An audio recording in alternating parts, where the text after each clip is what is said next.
지금 정진석 위원장이 그 식민사관 발언으로 지금 여러 가지 비판을 받고 있는데 이게 그 한미일 연합훈련 때문에 벌어진 일이잖아요. 그거 관련해서 이재명 더불어민주당 대표가 요거는 뭐 친일 논란을 불러일으켰고 네. 이거에 대해서 비판을 하다가 정진석 위원장이 페이스북에 뭐 일본은 우리랑 전쟁을 한 적이 없다. 우리는 일본이랑 전쟁한 적도 없다. 조선 자체가 썩어 문드러져가지고 그렇게 된 거다라고 얘기를 하면서 식민사관 논란이 일었는데 이 발언 어떻게 봐야 되나요? 저는 대단히 부적절한 발언이다. 식민사관 측면에서 볼 수 있는 그 관점에서 볼 수 있는 발언이고 전형적인 가해자 논리다라고 볼 수밖에 없어요. 네. 조선은 스스로 나라를 다스릴 수 없으니까 일본이 와가지고 조선이랑 전쟁도 안 하고 우리를 합병 완전히 강제 병합했다. 그런 논리잖아요. 그러니까 이게는 참 나쁜 논리라고 보여지고 네. 본인의 신념과 고집에 맞는 얘기를 하고 싶으시면 당대표 비대위원장 그 자리에 있으시면 안 되죠. 네. 당대표 비대위원장이라는 자리의 한마디는 여권 전체의 의견으로 국민들에게 비춰질 수 있거든요. 네. 또 저는 정진석 비대위원장이 저런 당직을 처음 해봐요. 당직을 그러네요? 주요 당직을 해본 적이 없어요. 특별히. 네. 그래서 국회 사무총장을 한번 했었죠. 그랬었죠. 네. 주요 당직이라고 했잖아요. 그건 국회직이잖아. 국회 당직이요. 연세가 많으셔도 밤하늘 좀 불편하네요. 국회 당직이요. 오. 그래가지고 당대표라는 자리의 무게감을 잘 모르시는 것 같아요. 그러니까 요즘 네. 한마디로 신나 보여요. 좀 신나신 것 같긴 해요. 신났어요. 신났어. 네. 그러니까 저렇게 막 가감 없이 얘기를 하지. 네. 제일 짜증나는 건 가소롭구만. 공부 좀 해. 어? 그런 말에 대답도 안 해. 하면서 인상 쓰고 화내는 거. 그러니까. 나 정말 보기 싫어요. 사실 여당 안에서도 이거 큰일 났다 어떡하냐라는 분위기가 좀 읽히긴 하거든요. 이거 위원장이 얘기했으니까 본인이 요거는 빨리 수습을 해야 되는데 지금 수습을 안 하고 계시니까 더 좀 문제가 되고 있는 것 같은데. 그래서 대통령이 그래서 전술핵 얘기를 꺼내셨나? 이거 덮어주려고? 설마 그건 아닌 것 같긴 한데 어떻게 보셨어요? 이 식민사관 논란 발언? 그러니까 이제 정진석 비대위원장이 이게 당대표죠. 정진석 대표가 윤석열 대통령 마음에 들고 싶어하는 마음이 강해서 뭐라도 좀 센 말을 자꾸 하고 싶어하는 게 하나 있는데 더 중요하게는 이 논란의 시작은 이재명 대표가 친일 이야기를 한 거지 않습니까? 그러니까 네. 일본은 우리가 배격해야 될 대상이다. 아주 짧게 얘기하면. 근데 거기에 대한 반박으로 나온 얘기잖아요. 이게 정말 놀라운 거예요. 사실은 이 발언 자체도 이상한 발언이지만 네. 뭐에 대한 반복이었냐면 아주 거칠게 얘기하면 이재명 대표가 일본 놈들 나쁜 놈이야 이렇게 얘기한 것 같은 거잖아요. 네. 근데 거기다 대고 아니야 일본 안 나빠. 우리가 잘못했지. 네, 그게 조선이 망한 거지. 일본은 죄가 없어.라는 이야기를 왜 거기서 해? 그러니까 이게 다른 역사적인 해석을 하는 맥락에서 이런 얘기를 꺼내서 조선 왕조의 무능함을 질타하는 내용이었다면 네. 그래도 안 되지만 그거는 어느 정도 들어줄 여지가 있는데 네. 지금 한 얘기는 민주당이 일본이 나빠 그러면 일본이 나쁘지 않은 사례를 왜 일본과 한국이 군사협력을 해야 되는지에 대해서 설명을 하거나 네. 아니면 산업교류에 있어서 문재인 정부 때 화이트리스트 만들어지면서 어쨌거나 사이가 틀어졌잖아요. 그 뒤로 이런 폐해가 있었다. 네. 라는 점을 지적하면서 반박을 했어야 되는데 아니야 너희들 오해하고 있는 거 달리 일본이 나쁜 게 아니고 우리가 무능했던 거야. 우리를 자책하자라는 얘기를 정치인이 그것도 여당 대표가 한다는 게 저는 그러니까 무슨 이게 친일 반일 논란을 떠나서 그냥 경악할 만한 수준인 겁니다. 제가 자꾸 쳐다봐서 때렸어요 이러는 건데 너 왜 그렇게 쳐다봤니? 라고 하는 거랑 똑같은 거 아닙니까? 네. 가해자는 분명히 존재하는데. 네. 근데 그러면 이거 관련해서 이제 유승민 그렇긴 하다고요? 솔깃해. 솔깃하다고요? 솔깃. 네. 솔깃. 두 분이 뭐 비슷한 의견을 내놓으신 것 같은데 요거 관련해서 여권에서도 사실 국민의힘 안에서는 아주 공개적으로 정진석 위원장을 비판하는 사람은 없는데 뭐 유승민 전 의원 같은 경우는 굉장히 세게 비판하고 이거는 정말 사퇴를 해야 된다 이렇게까지 주장을 했는데 실제로 사퇴를 할 만한 정도의 발언이라고 보세요? 저는 정기 은퇴를 해야 되는 수준이라고 생각해요. 그러니까 지금 이 가해자 피해자 논리에서 한국이 그러니까 조선 왕조가 무능했으면요 동학혁명도 그 당시에 있었고요. 그 뒤에 여러 가지 일련의 사태가 있었지만 조선 왕조가 무능했으면 그 다음에 공화국이 탄생하거나 네. 아니면 또 다른 성씨의 왕조가 나타나거나 역성혁명을 하나 해서 그 나라가 정권을 갈아엎으면서 발전해 나갈 문제이지 우리는 안 되겠으니까 일본이 와서 도와주세요 했습니까? 그것도 아니잖아요. 네, 아니죠. 그렇기 때문에 그런 데다가 이게 예전에 뭐 역사를 짚어보면 8, 90년대 소위 말하는 민족주의 사관을 갖고 있던 운동권이었던 사람들이 네. 뒤늦게 그 민족주의적 사관을 버리고 나와서 그 우익으로 전향하면서 만든 뉴라이트라는 거기에 베이스를 두고 있잖아요. 네. 그러니까 둘 다 낡았어요. 언제적 이념 타령입니까 지금?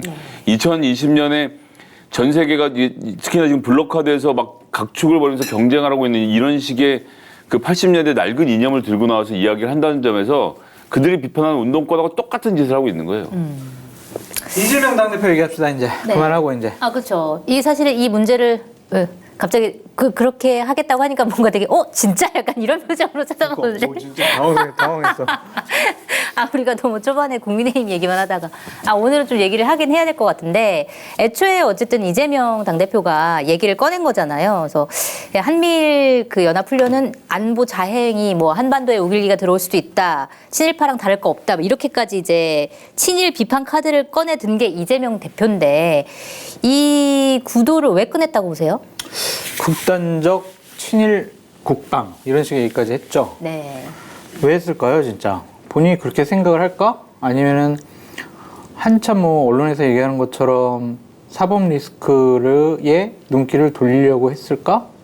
아니면은 친일이라는 왜 웃어요? 고우승. 아니 상대 패널이 얘기하는데 이렇게 비웃어? 와 진짜 지지율 좀 올라가더니 진짜 너무하네 진짜 너무하네. 예? 때리려고? 보기도 싫대 이제. 제가 이제 웃는 얼굴 안 보여드리려고. 이제 얼굴도 보기가 싫다고 저러고. 청취자들 다 보이시니까 하세요. 아니면은 친일이라는 프레임으로 보수파 진영과 윤석열 대통령, 국민의힘을 가둬놓으면 네. 자기네한테 이득이잖아요. 항상 그래왔었죠. 그래서 좀 과한 감정적인 언어를 섞어가면서 친일이라는 프레임에 국민의힘을 가둬놓기 위한 하나의 퍼포먼스가 아니냐라는 네. 좀 생각이 듭니다. 근데 지도자로서는 부적절한 말이죠. 네. 그러니까 한미일이 모여가지고 동해에서 이런 잠수함 탐지 훈련한 게 과연 극단적 친일 국방이냐 너무 과한 얘기를 한 것 같아요. 그러니까 아쉬워요. 좋은 기회였어요. 이재명 당대표가 내가 생각하는 한미일 동맹은 어떻게 해야 된다. 내가 생각하는 비핵화 문제와 북한과의 평화 프로세스는 어떻다. 다원화된 동북아 국제정세와 관련해서의 나의 안보관은 이런 거다. 라는 거를 밝혔으면 좋은데 네. 그런 거 없이 그냥 친일 나쁜 놈들 국민의힘 이런 식으로 공격을 하니까 내부에서도 비판 많이 하더라고요. 우리 김성애 소장님도 되게 많은 비판을 했었고. 그러시군요. 네? 네. 어떻게 보세요? 이재명 대표의 발언. 저기 이제 역사적으로 짚어보면 이제 문재인 정부 역사적으로 그만 짚고 이제 이재명 당대표의 발언만 좀 짚어봐요. 그거 짚으려고 지금 왜 하는 거 자꾸 아니에요? 역사적으로 짚어요? 현대사의 맥락 안에서 볼 수밖에 없어요. 현대사가 아니라 최근 5년 안에 벌어진 일만 얘기를 하면 네. 문재인 정부 들어서고 나서 일본이랑 훈련 안 했죠. 미국이 같이 훈련을 해야 돼라고 얘기를 하는 거잖아요. 네. 그런 점도 있고 그다음에 한반도 유사 상황이 발생할 때 일본이 전진기지로서 역할을 할 수밖에 없습니다. 네. 그러니까 일본이 미군의 전진기지 역할을 할 수밖에 없어요. 지리상. 그럼 북한의 입장에서는 일본도 참전한 상태로 볼 수밖에 없게 돼요. 네. 그럼 북한이 한국전을 벌이면서 일본에 대한 타격을 가할 가능성도 존재하기 때문에 네. 그런 것을 감수하는 것이 지금 미일 동맹인 것이거든요. 미국이 어쨌거나 한반도에서 전쟁하면 내가 니네 땅 밟고 싸운다. 알고 있어 그렇게라고 지금 해놓은 상태이기 때문에 한미일 간의 군사 협력은 불가피한 지점이 있습니다. 네. 문재인 대통령도 어떻게 했냐면요. 서로 전화기 들었어요. 잘 들려? 지금 쏘는 거 보이지? 그래 그쪽으로 날아가려고. 네. 요런 걸 하고 있었는데. 따로따로 같이 그쵸? 하지만 따로따로 그쵸? 서로 그러니까 떨어져서. 군사 협력을 하지만 서로 네트워크 협력을 했던 것이거든요. 그러고 나서 그 다음에도 훈련을 잘했습니다. 서로 필요한 훈련들을 하고 그러면서 지금 이거 우리가 무슨 이 반일 민족주의를 갑자기 부추긴 것처럼 말하는데 그런 게 아니죠. 화이트리스트가 등장한 거 아닙니까? 근데 화이트리스트가 왜 등장했냐면 대법원이 징용을 했던 이 기업에 대한 배상, 네. 전범 기업에 대한 배상 판결은 사법부가 했어요. 대한민국이지만 행정부가 한 게 아니란 말이에요. 사법부가 판결을 했는데 거기에 아베가 화가 나서 수출하지 마 해서 화이트리스트를 만든 거 아닙니까? 네. 그래서 갈등이 커지면서 군사훈련도 못했단 말이에요. 그럼 지금 그게 해소가 됐나요? 그럼 이걸 해소하는 게 순서죠. 네. 저는 한일 간의 경제 협력을 해야 된다고 생각하는 입장입니다. 그렇게 안 하고 우리가 미래를 개척해 갈 수도 없고 이 경제 블록의 구조에서 일본과의 관계가 가까워져야 된다고 생각해요. 네. 근데 사이를 먼저 버린 건 대법원의 판결을 갖고 난리를 친 일본 정부에 있는 거 아닙니까? 네. 그럼 이 문제를 해결하려면 일본도 양보하는 게 있어야 되고 우리도 하여튼 적절하게 조정을 해가야 되는데 행정부가 사법부에 대한 판결을 이렇고 저렇고 할 수가 없단 말이에요. 그럼 윤석열 대통령이 할 일은 피해자들을 만나서 진솔한 이야기를 듣고 이 문제를 어떻게 해결할 건지를 한 축으로 하고 네. 일본이 무엇을 양보할 수 있는지 일본 기업과 어떻게 협상을 해야 되는지 틀을 만들어서 이걸 마무리 지어놓고 난 군사훈련을 하면 되는데 그걸 하지 않고 미국이 일단. 야 이번에 9월에 할 때는 저기 같이 잠수함 타야 된다 들어와 하니까 네 그러고 들어간 거잖아요. 네. 문재인 때는 협상을 했단 말이에요. 아 그래도 같이 저기 나가서 잠수함 옆에서 못 몰아요. 그렇게 하지 말고 전화만 합시다. 우리나라 국력이나 여러 가지 인도태평양 지역에서의 군사적 중요성을 감안하면 미국이 우리한테 와서 꿇으라고 할 수가 없어요, 입장이. 근데 왜 가서 꿇냐고요, 내 말은. 아, 그러면은 그러니까 실질적인 행위를 한 건 맞다? 그러니까 독도에 가까이 가고 안 가고의 문제가 아니라 일본이랑 훈련을 미국이 요청하면 그냥 바로 들어줘요? 나는 잘 이해가 안 돼요. 그게 낭만적인 생각이에요. 지금 과거와 지금 현재 네. 북한의 핵 위협은 너무나 위험해졌어요. 강도가 세졌단 말이에요. 김정은은 얼마 전에 얘기했잖아요. 전술 핵을 우리가 선제적으로 사용할 수 있다라고 했고 어제 같은 경우도 순항미사일 핵 모의탄도 실어가지고 실험을 했잖아요. 네. 핵 위협이 현실화됐고 7차 핵실험이 눈앞에 오고 있어요. 그래가지고 미국 항공모함 로널드 레이건 호가 다시 귀국을 하려다가 다시 돌아와가지고 잠수함 탐지 훈련 하자는 거잖아요. 네. 그거 하면 되잖아요. 그거 하면서 과거사 문제 협상을 통해서 우리가 얻어낼 거 얻어내야죠. 너희들 과거사 문제 우리말 안 들어줬고 협상이 지금 안 됐으니까 북한에서 쳐들어 내려올 수 있는 잠수함 탐지 이거 훈련 안 할 거야. 이거는 맞지 않은 것 같아요. 만약에 일본의 자위대가 같이 뭐 우리나라의 영해까지 들어와서 상륙작전하고 막 그 영해를 헤집고 다니고 그럼 절대로 안 되죠. 독도에서 185km, 일본 본토에서 125km, 일본 본토가 더 가까워요. 그런데 독도에서 가까운 그러한 동해에서 이런 식으로 프레임 짠 것 자체가 팩트를 정확히 얘기하지 않은 건 문제라고 저는 생각이 들고 네. 그거 자체를 극단적인 친일, 국방 이런 식으로 감정적으로 매도하고 공격하는 것은 지도자답지 않다라는 점도 좀 인식을 좀 해주세요. 아니 방금 말씀하실 때 그 자위대 얘기 나와서 그런데 그러니까 이재명 대표가 지적을 한 게 그러니까 윤석열 대통령 후보 시절에 그러니까 자위대가 유사시 한반도에 들어올 수 있다라고 말을 했다라고 얘기를 했는데 실제로 저도 그 토론의 장면이 기억이 나거든요. 왜냐하면 제가 그 토론을 봤기 때문에 그래서 그 발언을 두고 저희가 기사를 썼던 것도 기억이 나요. 그래서 실제로 그런 취지로 말을 했는데 이거는 그럼 어떻게 봐야 되는 거예요? 그러니까 그거 그건 얘기지 모르고. 아니, 지금 나라의 안보가 위태로운데 이렇게 웃음이 나옵니까? 누구요? 김성애 소장님은 지금 대한민국 국민 맞습니까? 네. 네. 그러니까 인정했으니까 국민 맞다고 하니까 나 국민이 맞냐고 물어보는데 맞다고 하니까 근데 더 할 말이 없어. 아니 뭐 국민들은 뭐 술 먹고 떠들 수 있는 거죠. 그러니까 그 네. 당시에 저도 이 말은 분명 실수라고 생각을 했고 잘못됐다고 생각을 하는데 나중에 해명을 했잖아요. 우리가 밀려가지고 끝까지 밀렸을 때를 아주 가정한 것이다 라고 했기 때문에 이 부분 가지고 말실수를 이렇게 뭐 꼬투리 잡는 것은 좀 옳지 않은 것 같다라는 생각이 들고 네. 절대로 자위대가 대한민국 영해조차 들어오면 안 되죠. 이건 네. 정말 있을 수 없는 일이다라는 좀 생각이 들고 하지만 군사 훈련을 통해서 북한의 잠수함을 막고 북한의 미사일을 막고 그래서 대한민국 생명과 안전을 지킬 수가 있다면 어느 정도의 군사적인 협력은 용인해야죠. 수 있다. 핵이요. 진짜 쟤네들 막 미친 척하고 쏘면은 우리 다 죽어요. 막아야 될 거 아니에요. 하나라도 더 막을 수 있다면 일본 이용해야죠. 그런 건 낭만적인 생각인 것 같아요. 우리가 이렇게 같이 군사훈련을 하면 일본 자위대의 일본 군 공식적으로 인정해주고 군사 대국화의 길을 열어준다. 그거랑 이거랑 너무 비약 논리잖아요. 그러니까 이용해 먹자. 북한에서 최고로 처음에 낭만적이라고 그러셨죠. 내 노트에 적어놨어요. 낭만적이라고 그랬죠, 처음에. 낭만적. 예, 낭만적이라고 하는 비판을 들을 사람은 네. 정진석, 김기현, 윤석열 대통령 이런 사람들입니다. 네. 마켓 한의의 전 제품은 회원에게 무료 배송입니다. 회원 가입하시고 혜택을 받아 가시기 바랍니다. 비판에서 최고로 낭만적인 처음에 낭만적이라고 그러셨죠. 아, 노트에 적어놨어요. 낭만적이라고 그랬죠 처음에. 낭만적. 예, 낭만적이라고 하는 비판을 들을 사람은 네. 정진석, 김기현, 윤석열 대통령 이런 사람들입니다. 왜? 왜요? 어떤 면에서? 무슨 이 주사파 운동권들도 아니고 우리 민족끼리 해결하겠다. 그래서 비핵화 선언을 폐기하겠다. 대한민국이 무슨 힘으로? 네. 난 아주 진짜 어이가 없거든요. 그러니까 대한민국이 비핵화 선언을 폐기할 수 있다라고 지금 정진석 의장이 대표가 얘기하잖아요. 그 말을 네. 뒤집어서 말하면 비핵화 선언의 결정 당사자가 북한과 남한인 것처럼 말을 하고 있는 거예요. 근데 우리가 솔직히 봅시다. 한미 군사 동맹이 만들어진 이 상황에서 1991년에 소비에트 연방이 해치되면서 보리스 옐친 대통령하고 그 아버지 부시 대통령 부시 1세하고의 협정 과정에서 전 세계적인 핵 군축을 하기로 하고 스타트 1을 이 91년에 그래서 스타트 2를 93년에 두 차례에 걸쳐서 전 세계에 나가 있던 전술핵을 다 걷어들이는 조치를 취하고 전체 갖고 있던 핵의 3분의 1을 폐기함으로써 군사적 긴장을 낮춘 것은 미국이 세계를 경영하는 경찰 입장에서 자기한테 유리하게 하려고 한 거거든요.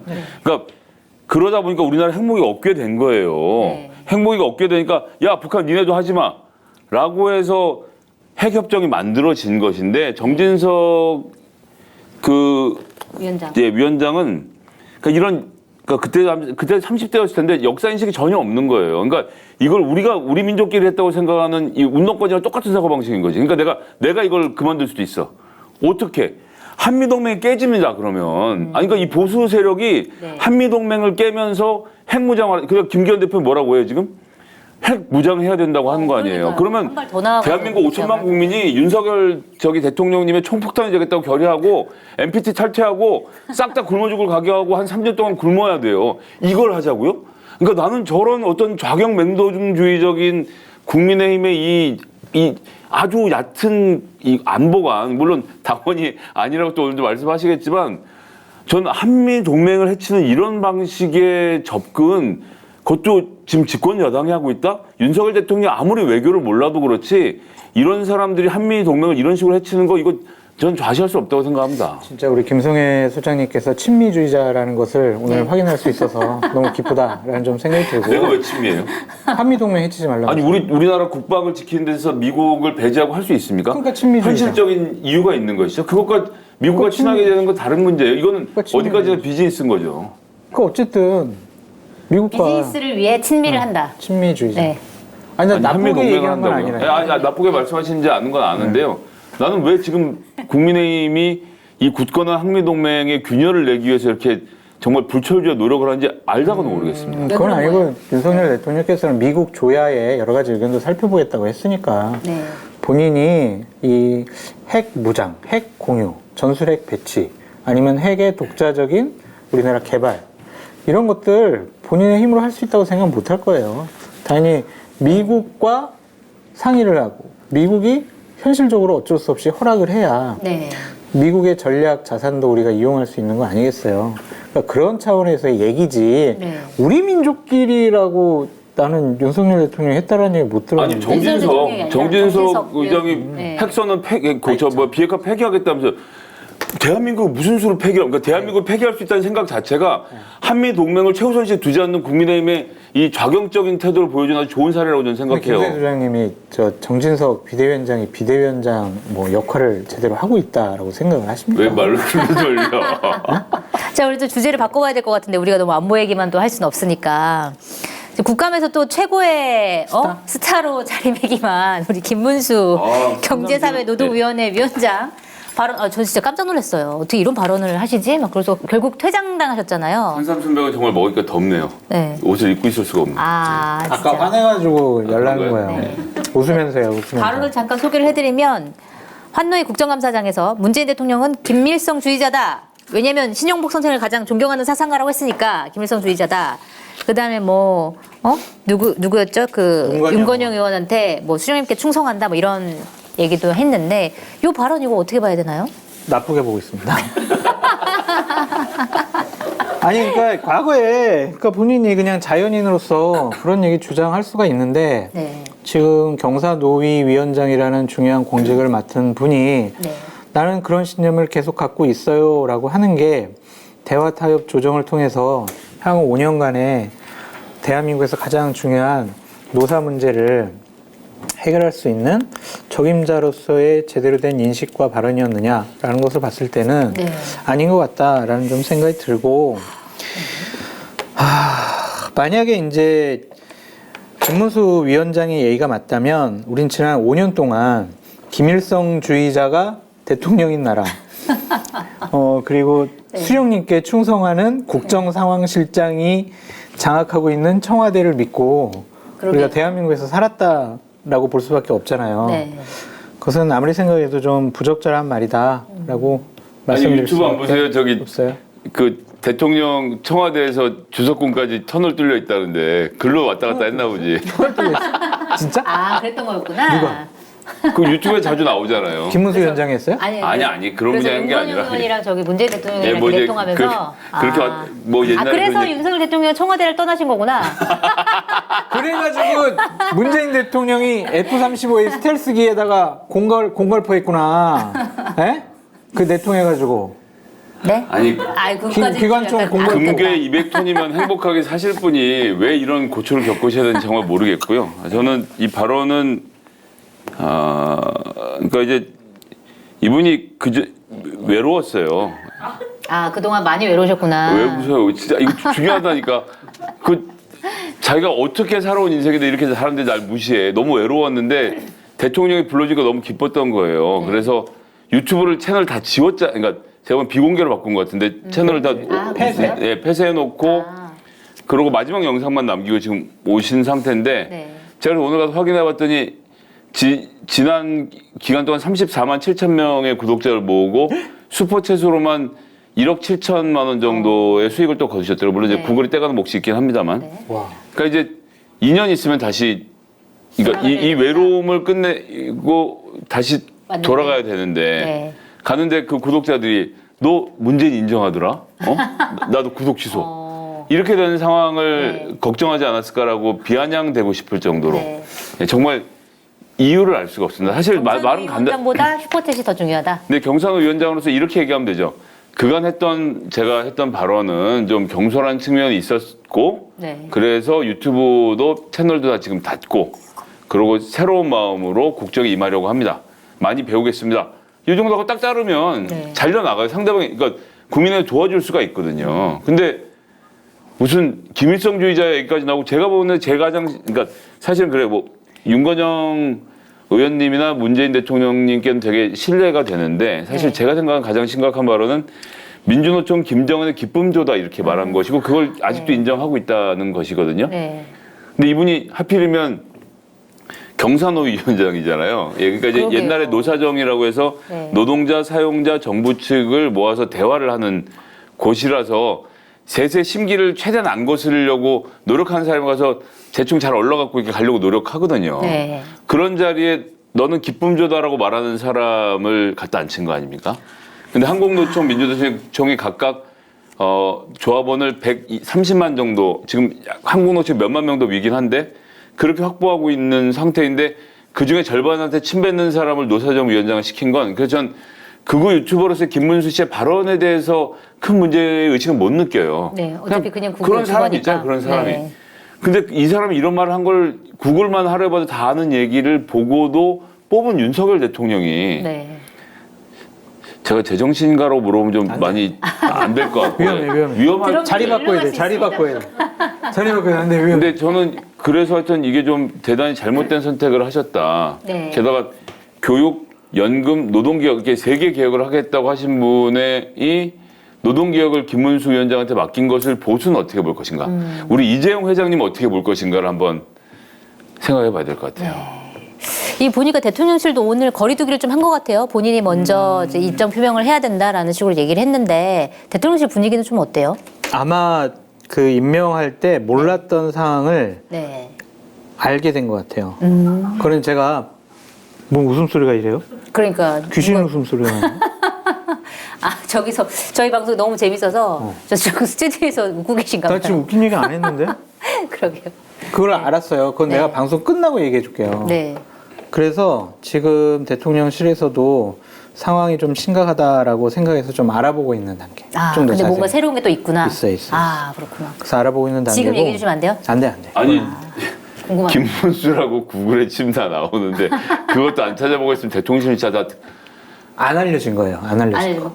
안 알려진 거. 구글에도 안 나오는 거래요. 김성애 소장님도 모르는 얘기. 아 더 있다고요? 더 아니 있는 걸로도 충분하다고요. 있는 거 이 정도도 괜찮아라고 뽑은 대통령실을 가서 내가 진짜 그러니까. 저는 아니, 사악한 건 참겠는데 무능력한 건 진짜 못 참겠거든요. 이 아니, 근데 정도는 대통령하고 문제가 무능함이에요. 무능함. 그러니까 노조에 대해서 대통령이 좀 완고한 생각 갖고 있잖아요. 네. 김문수 위원장도 특히 민주노총에 대해서는 거의 때려잡자 민주노총 네, 그 수준이잖아요.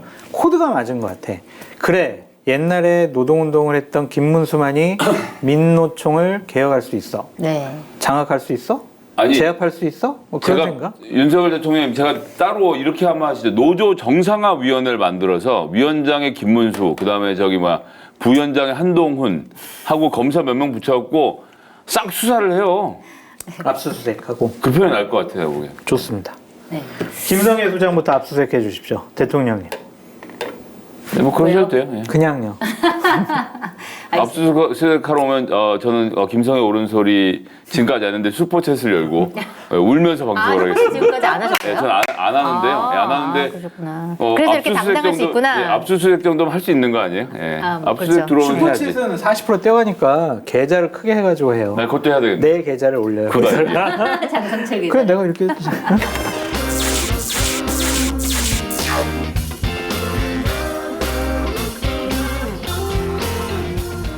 뭐라고요? 아니 요즘에 마켓타니에서 이용 안 하는 분도 있어요? 쇼핑몰계 차세대 리더 마켓타니 정치권의 정보통 저 장성철이 자부하겠습니다. 정말 강력하게 추천드립니다. 왜 추천을 하느냐? 덕분에 제 출연료가 인상됐기 때문입니다. 굉장히 만족스럽습니다. 믿고 사드셔도 될 것 같다. 전 그런 확신이 들었습니다. 한결의 자랑, 한결의 야심찬 프로젝트, 한결의 TV를 후원하는 가장 좋은 방법 마켓타니. 많이 성원해 주시고요. 주변에도 널리 알려주세요. 좀 도와주십시오.